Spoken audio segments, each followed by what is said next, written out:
broadcast online.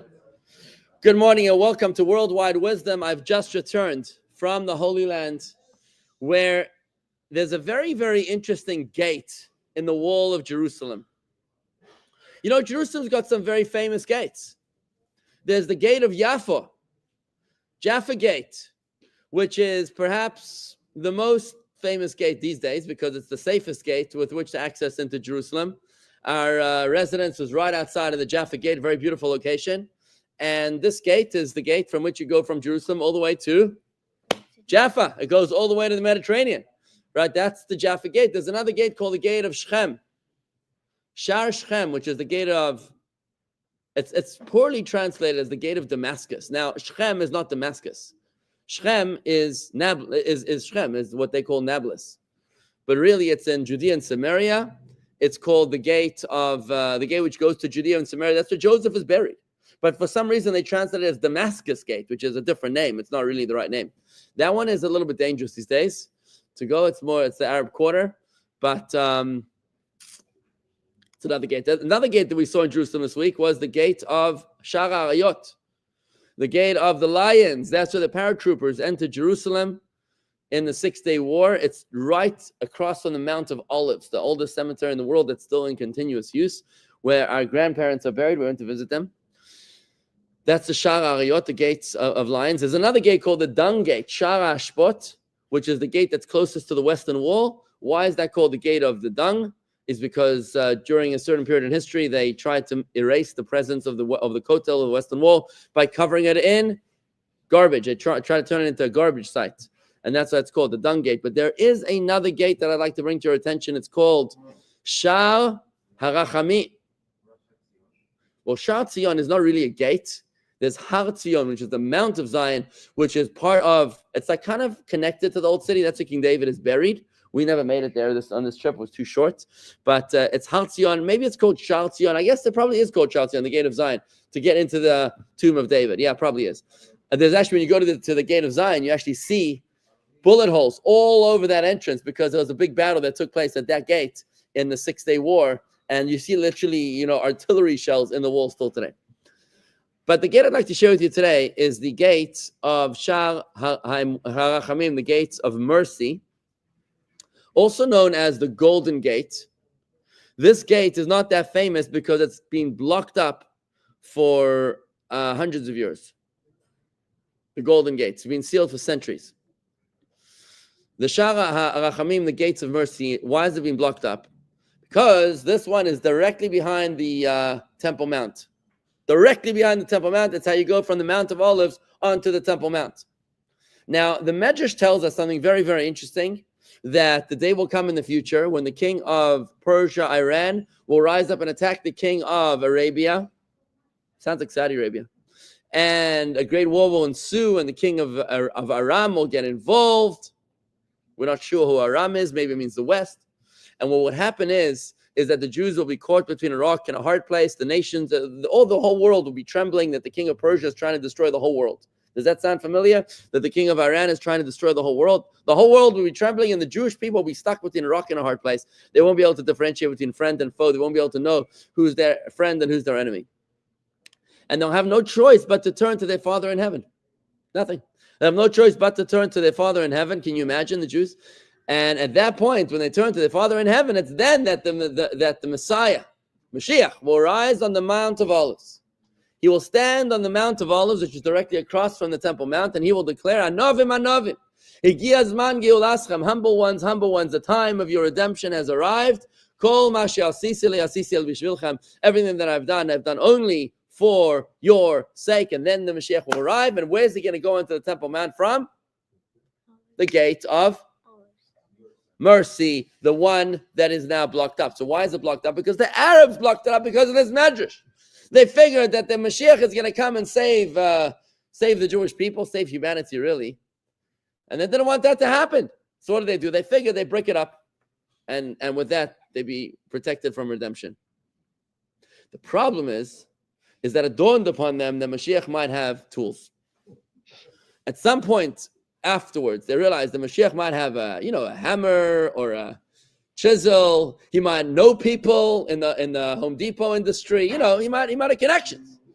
So they figured they're going to come up with another ingenious solution. What they decided to do is that they knew that the Jewish people have a problem, or have a problem called tumah v'tara, purity and impurity, which means when they come in contact with a dead person, they become impure.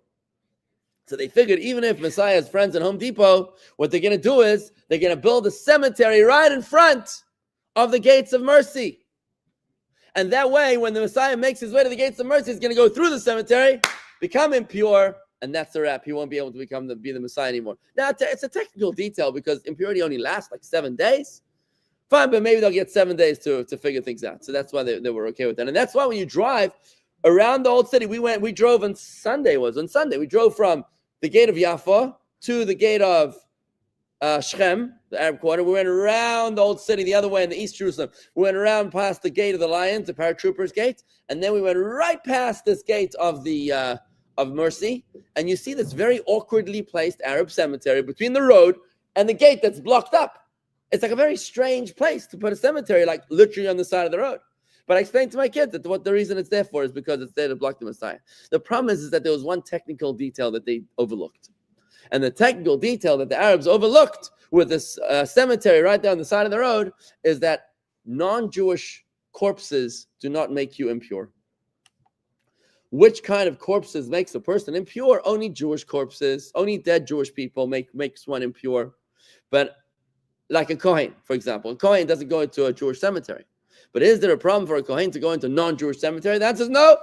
Because the non-Jews don't make you impure. It's only a Jewish corpse that makes a person impure. And therefore, we have no problem. As long as Mashiach's got a friend in Home Depot, he's going to be okay to be able to come through that gate, and he'll be able to bring the world to redemption. May it happen speedily in our days. Now, how is this connected to today's Torah portion? Because in today's Torah portion, we come across a very interesting law with regards to purity and impurity inside of the Holy Temple. What is the most important part of the Holy Temple?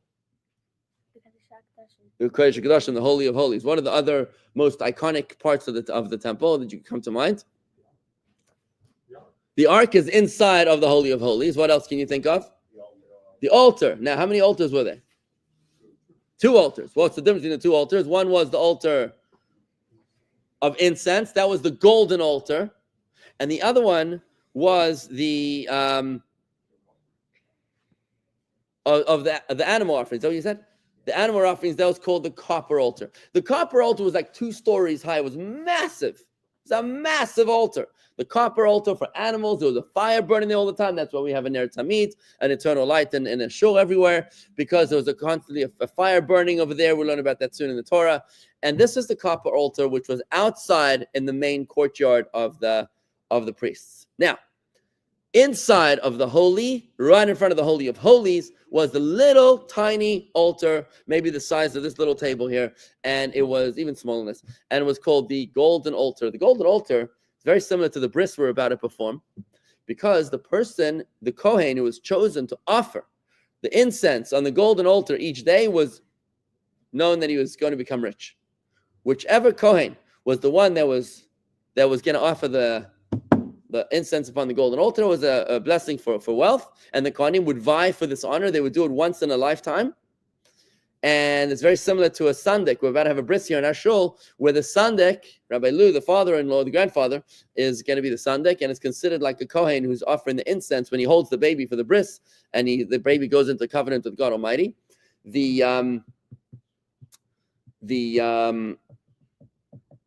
Holding the baby for a bris as a sandik is also a blessing for wealth, and you're supposed to only do it one time per family, right? That's how you're supposed to do the sandik. It's very similar to the golden altar. Now, the golden altar is the subject of this week's Torah portion.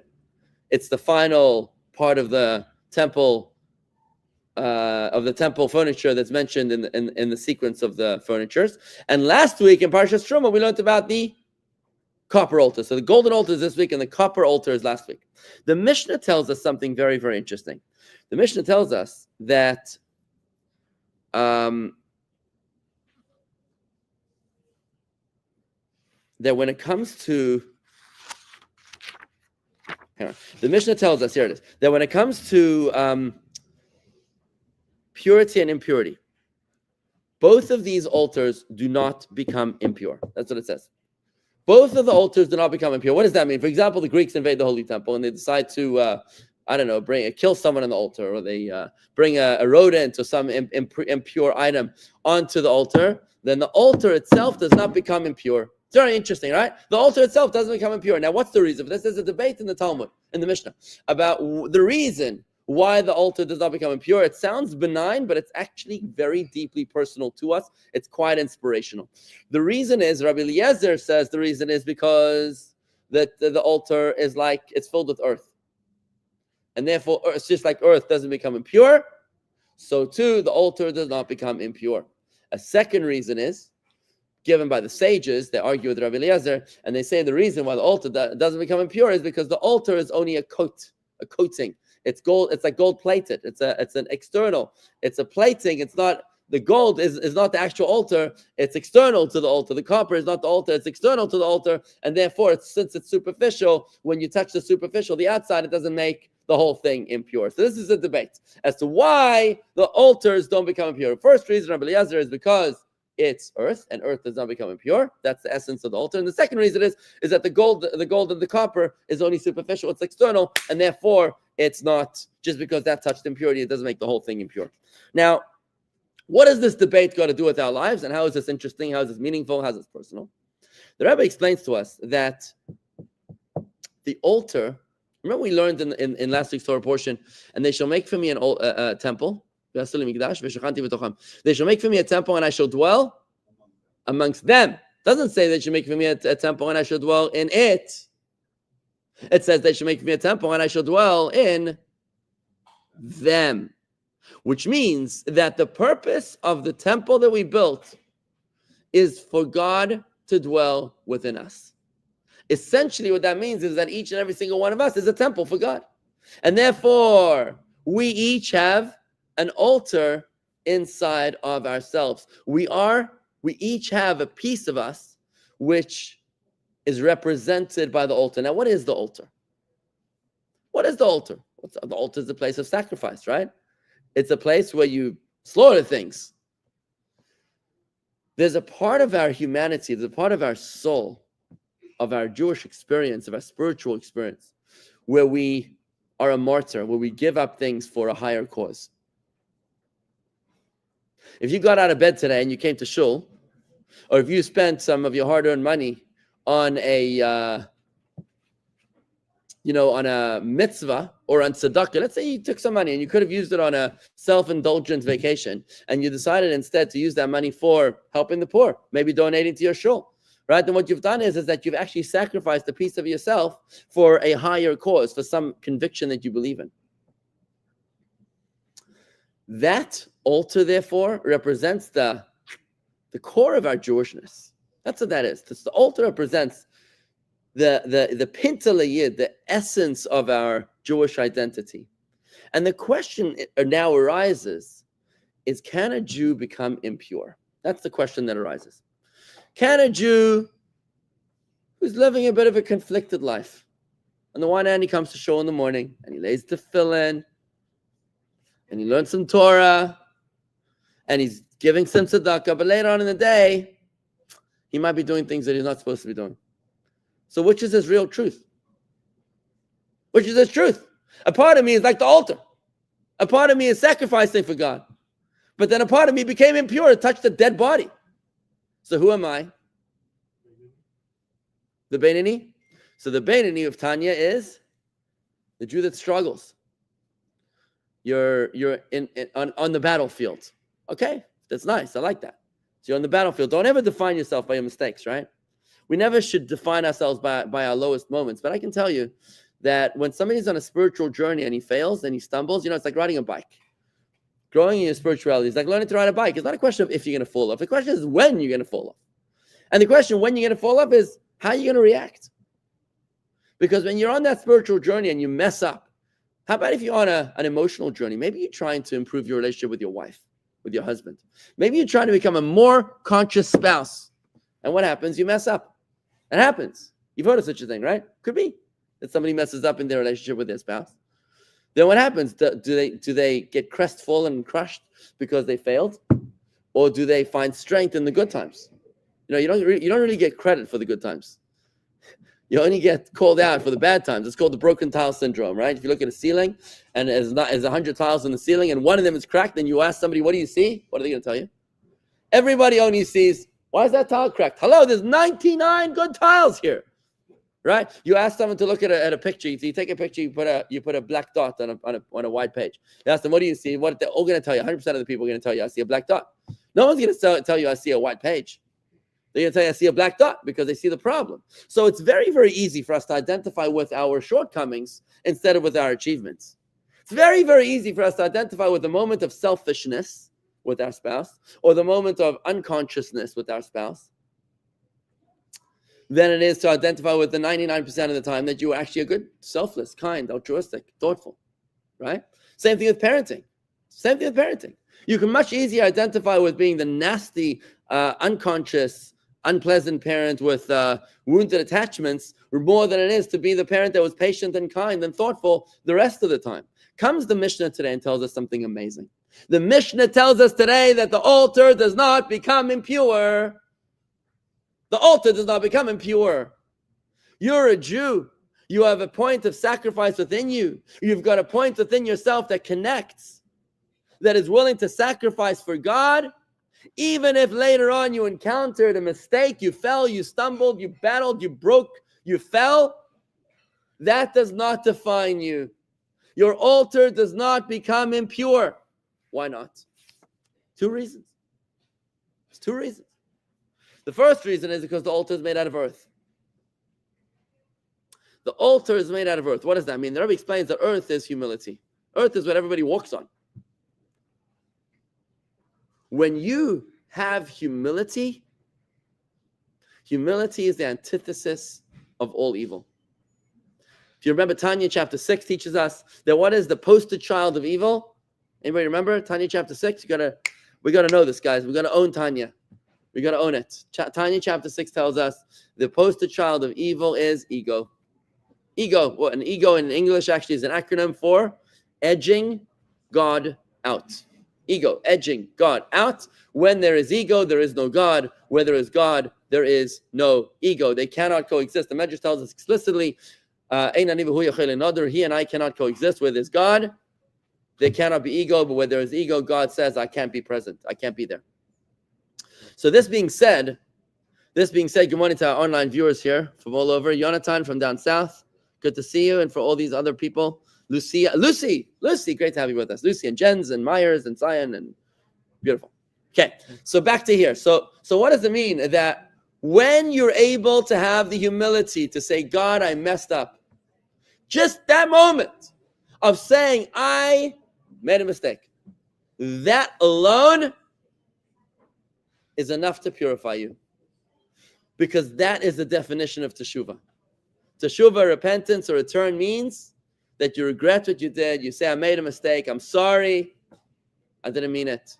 It was a moment of thoughtlessness. I lost control of myself. And if you can just own up to that, you're being like the earth, earth doesn't become impure. Earth is the antithesis of impurity.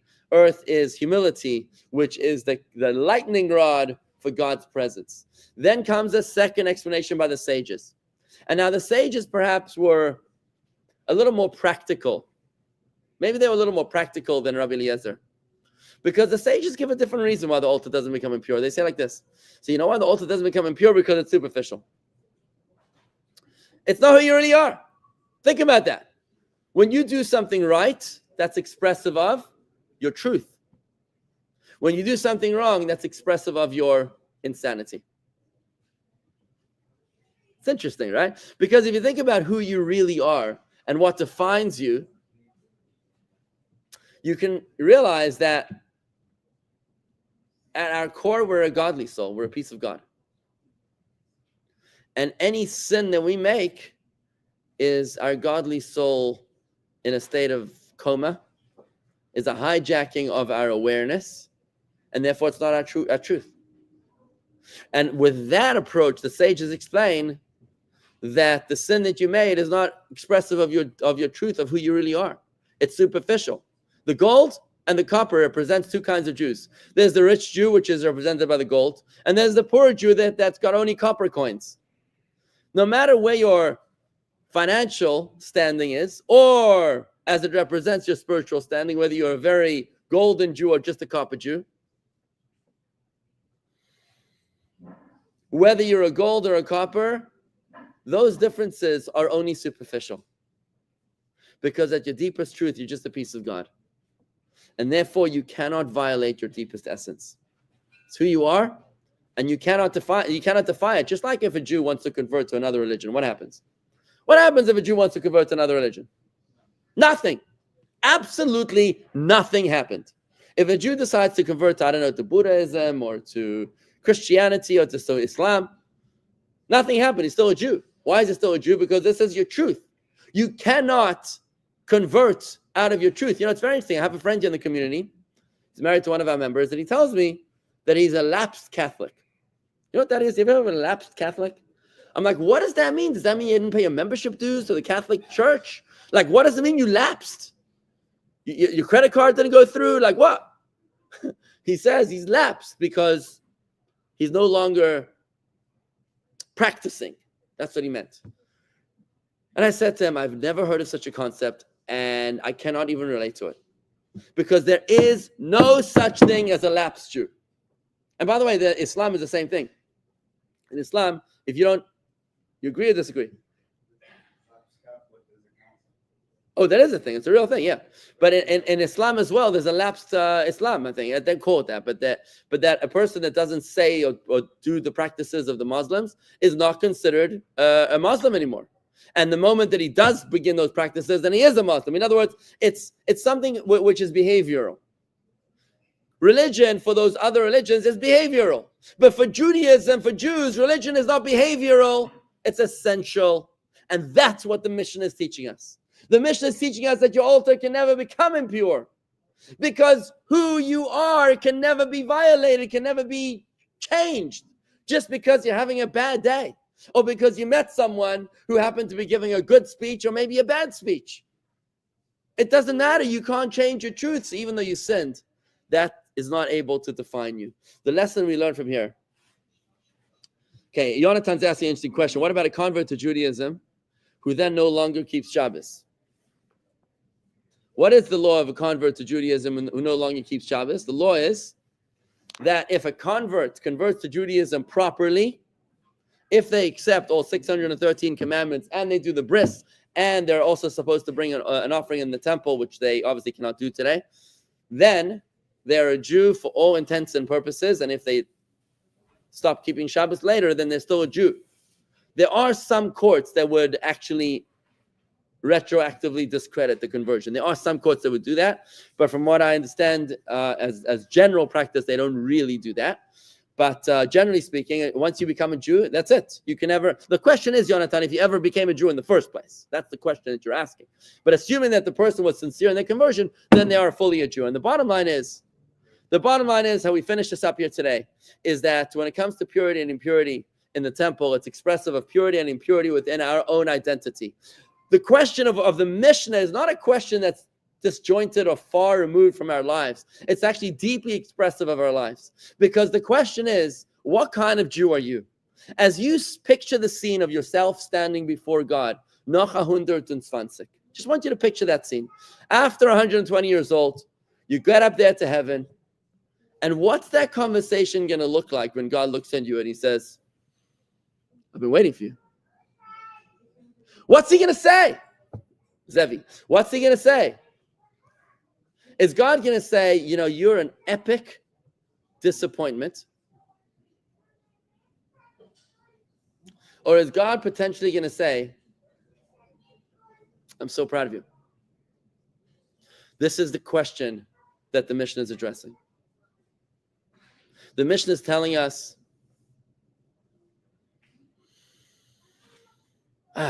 two answers.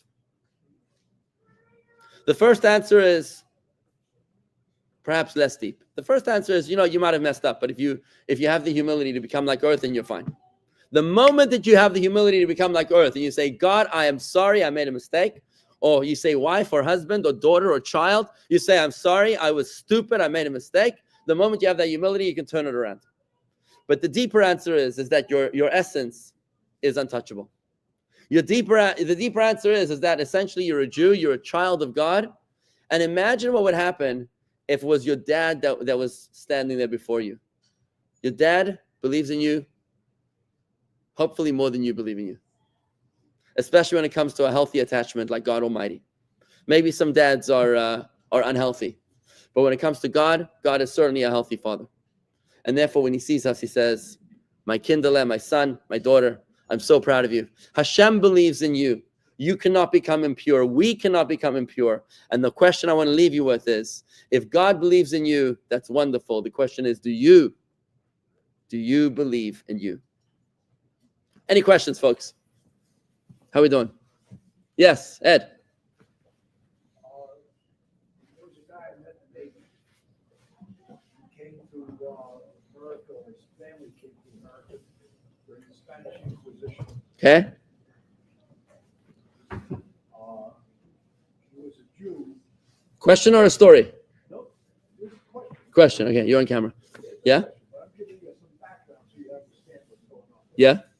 He came during the Spanish Inquisition. Oh, somebody came through from the Spanish Inquisition to America, okay? Right. And you knew the descendants, Yes. okay? Now, as he told me when he saved my life, I'm a Jew Okay? from ancestry. He identified as a Jew through the Spanish Inquisition. Okay? Then I took a DNA test of somebody from Cuba who was in Newark, basically told me the same thing.